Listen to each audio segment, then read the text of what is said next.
بسم اللہ الرحمن الرحیم۔ مرزا اسد اللہ خان غالب۔ اسد اللہ خان صحیح معنوں میں اپنے تخلص کی طرح پچھلی 2 صدیوں سے دنیائے اردو پر غالب رہے ہیں۔ انہوں نے نہ صرف اپنے تخلص کی آبرو رکھی بلکہ بلا شبہ ان کی بدولت اردو شاعری کی آن بان قائم ہے۔ مرزا غالب کے آباء و اجداد ایبک قوم کے ترک تھے۔ ان کے دادا سمرقند سے نقل وطن کر کے شاہ عالم کے عہد میں فوج میں ملازم ہوئے تھے۔ ان کے والد عبداللہ بیگ پہلے لکھنؤ میں آصف الدولہ کے ہاں نوکر ہوئے، پھر حیدرآباد میں کئی برس تک ملازم رہے، جس کے بعد آگرہ میں سکونت اختیار کی۔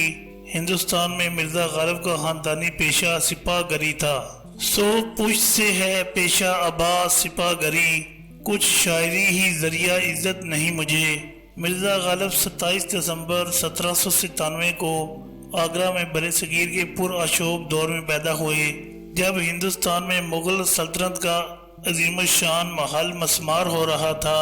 مرزا غالب کی زندگی بھی شروع سے مصائب اور مشکلات سے دوچار رہی۔ 5 برس کی عمر میں وہ یتیم ہو گئے۔ ان کی پرورش ان کے چچا مرزا نصر اللہ بیگ نے کی۔ 8 سال کی عمر میں ان کے چچا بھی فوت ہو گئے۔ 13 سال کی عمر میں ان کی شادی کر دی گئی اور انہیں ازدواجی زندگی کے بندھنوں میں جکڑ دیا گیا۔ مرزا غالب نے اپنی شادی کے بارے میں اپنے ایک دوست کو خط میں لکھا تھا کہ شادی زندگی کی قید میں آنے کے بعد دوسری قید ہے۔ مرزا غالب شادی کے بعد دہلی منتقل ہو گئے۔ مرزا کے 7 بچے ہوئے، لیکن ان میں سے کوئی بھی سن بلوغت کو نہ پہنچ سکا۔ ایک طرف گھرداری کا بوجھ اور دوسری جانب قرضوں اور مالی مشکلات کی وجہ سے مرزا غالب کسی تعلیمی ادارہ میں باقاعدہ تعلیم حاصل کرنے سے قاصر رہے۔ البتہ بچپن میں انہوں نے فارسی اور عربی ایک زرتشتی نو مسلم عبدالصمد سے سیکھی، جو 2 سال تک ان کے گھر میں مقیم رہے تھے۔ اس کے بعد مرزا غالب نے جو بھی علم حاصل کیا اسے اللہ کی عطا قرار دیا۔ صوفی ازم بھی، جس کا انہیں گہرا شوق تھا، وہ بھی خود ہی کتابوں سے حاصل کیا۔ ان کے پاس کتابیں خریدنے کے لیے پیسے نہیں تھے، اس لیے وہ کتابیں کرائے پر لے کر پڑھتے تھے۔ اسی زمانہ میں 11 برس کی عمر کو پہنچنے تک انہوں نے فارسی میں شعر کہنے شروع کیے۔ اس سے پہلے سارا زور اردو شاعری کی طرف تھا۔ بعد میں جیسے کہ اس زمانے میں روایت تھی، انہوں نے فارسی میں شاعری شروع کی۔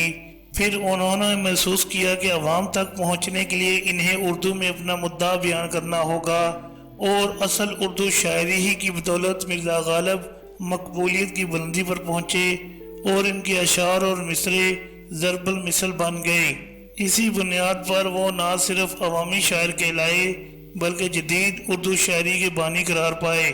شروع میں غالب تخلص اسد کرتے تھے، لیکن جب انہیں معلوم ہوا کہ ایک بزرگ شاعر میرا مانی بھی اسد تخلص کرتے ہیں، تو انہوں نے اپنا تخلص بدل دیا اور غالب لکھنے لگے۔ ابتدا میں غالب محمل گو تھے۔ جب لوگوں نے ان کی محمل گوئی پر ناپسندیدگی کا اظہار کیا تو انہیں بھی ضد ہو گئی۔ نہ ستائش کی تمنا نہ صلے کی پرواہ، گر نہیں ہے میرے اشعار میں مانی نہ صحیح۔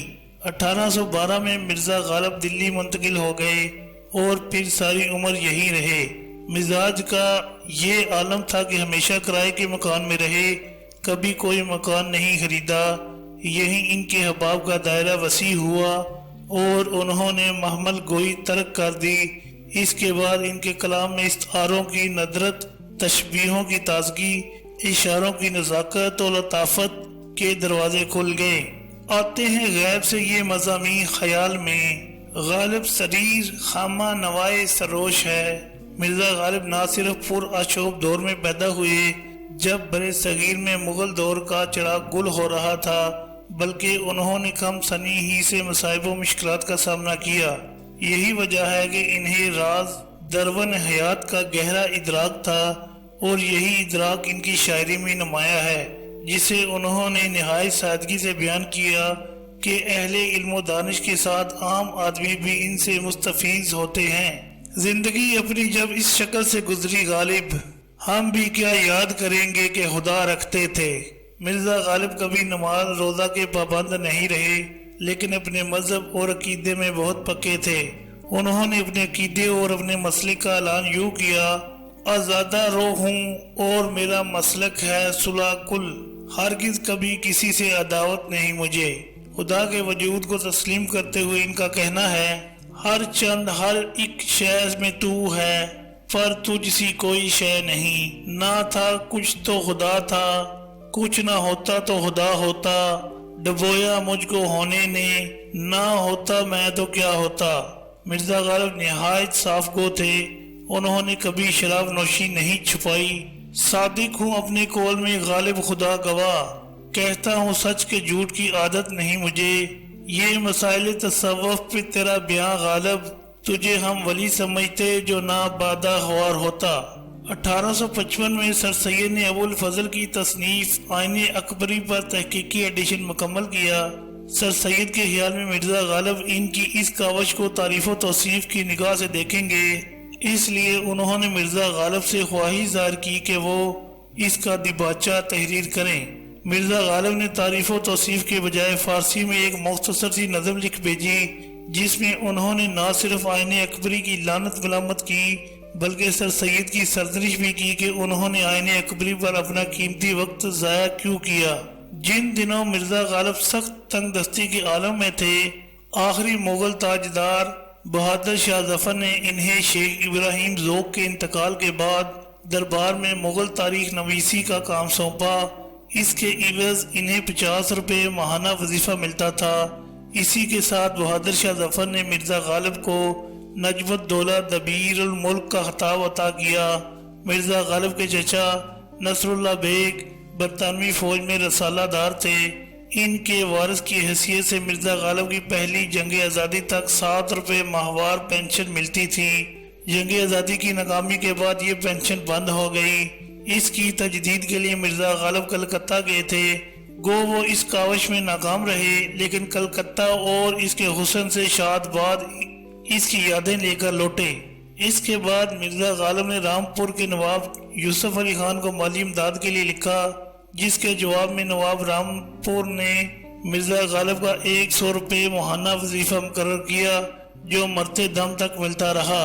1857 میں جنگ آزادی سے چند سال قبل مرزا غالب کی اہلیہ کے بھانجے زین العابدین عارف کے انتقال کے بعد ان کے 2 بیٹوں کو مرزا غالب نے اپنے سایہ عاطفت میں لے لیا تھا۔ انہیں وہ اپنی حقیقی اولاد سے بھی زیادہ عزیز رکھتے تھے۔ عارف سے مرزا غالب کا گہرا تعلق خاطر تھا، رشتہ داری کے علاوہ وہ مرزا کے شاگرد بھی تھے۔ ان کے انتقال پر مرزا غالب نے وہ مشہور دردناک مرثیہ لکھا: ہاں اے فلکو پیر، جواں تھا ابھی عارف، کیا تیرا بگڑتا جو نہ مرتا کوئی دن اور۔ عارف کے علاوہ مرزا غالب کے 90 سے زیادہ شاگرد تھے، جن میں خواجہ الطاف حسین حالی، اسماعیل میرٹی، مولوی ذکاء اللہ اور نواب محمد خان شیفتہ نمایاں ہیں۔ میر تقی میر نے مرزا غالب کے لڑکپن کے اشعار سن کر کہا تھا کہ اگر اس لڑکے کو کوئی استاد کامل مل گیا اور اس نے اس کو سیدھے راستے پر ڈال دیا تو لاجواب شاعر بن جائے گا، ورنہ محمل بکنے لگے گا۔ واقعی میر تقی میر کی نگاہ نے اردو شاعری کے اس ہیرے کو پہچان لیا تھا، اور مرزا غالب بھی میر کے فن کے معترف تھے۔ میر کے شعر کا احوال کہوں کیا غالب، جس کا دیوان کم از گلشن کشمیر نہیں، ریختہ کے تہمی استاد نہیں ہو غالب، کہتے ہیں اگلے زمانے میں کوئی میر بھی تھا۔ مرزا غالب نے 73 برس 4 مہینے کی عمر میں 15 فروری 1869 کو انتقال کیا اور درگاہ حضرت نظام الدین اولیاء میں دفن ہوئے۔ اردو شاعری ہی نہیں، اردو خطوط نویسی بھی مرزا غالب کی مرہون منت ہے۔ انہوں نے خطوط نویسی کو ایک نیا اسلوب عطا کیا۔ مرزا غالب سے پہلے لوگ لمبے چوڑے القاب کے ساتھ بے حد مرثا خط لکھتے تھے۔ انہوں نے اس دکے انوسی طریقے کو ترک کر کے ایسے سادہ اور بے تکلف انداز میں خطوط نویسی کی بنیاد ڈالی کہ جیسے آمنے سامنے بیٹھے بات چیت ہو رہی ہو۔ ان کا کہنا تھا کہ 100 کوس سے با زبان قلم باتیں کیا کرو اور ہجر میں وصال کا مزہ لیا کرو۔ ان کے خطوط میں ان کے پر اشوب زمانے کی تاریخ بھی اجاگر ہوتی ہے۔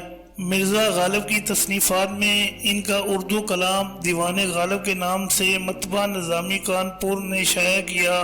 بعد میں اس دیوان میں انتخاب نسخہ حمیدیہ بھی شامل کر لیا گیا۔ ستمبر 1866 میں مرزا غالب نے نواب رامپور کلب علی خان کی فرمائش پر اپنے اردو اور فارسی کلام کا انتخاب تیار کیا تھا، جو ریاست رامپور نے انتخاب غالب کے نام سے شائع کیا تھا۔ 1865 میں مرزا غالب نے اپنے اردو خطوط کا انتخاب شمس العلماء ڈاکٹر ضیاء الدین خان کی فرمائش پر مرتب کیا تھا، جو بعد میں انشاء غالب کے نام سے چھپا تھا۔ عود ہندی اور اردو معلیٰ بھی مرزا کے خطوط شامل ہیں۔ کلیات نثر و نظم فارسی، قطع برہان، مہر نیم روز جو خاندان تیمور کی نامکمل تاریخ ہے، دست بو غدر کے حالات کے بارے میں ہے۔ وسطی ایشیا میں مرزا غالب کی مقبولیت کا اندازہ اس بات سے لگایا جا سکتا ہے کہ ازبکستان کے عوام کو مرزا غالب سے اس قدر عقیدت ہے کہ تاشقند میں پورے ایک محلے کا نام مرزا غالب کے نام پر رکھا گیا ہے۔ تاشقند کے عوام نے مرزا غالب کے ساتھ عقیدت کا یہ اظہار اس بنا پر کیا کہ غالب کو خود کو ازبک کہنے پر فخر تھا۔ سوچنے کی بات یہ ہے کہ دلی میں اور نہ پاکستان میں جہاں لوگ ہر قدم پر غالب کے اشعار پڑھتے ہیں اور ان کے رتبہ السان ہیں، وہاں کسی نے اپنے محلے کا نام غالب سے منسوب نہیں کیا۔ ازبک بولنے والوں نے اردو کے شاعر کو کتنی عزت بخشی ہے، وہ قابل رشک ہے۔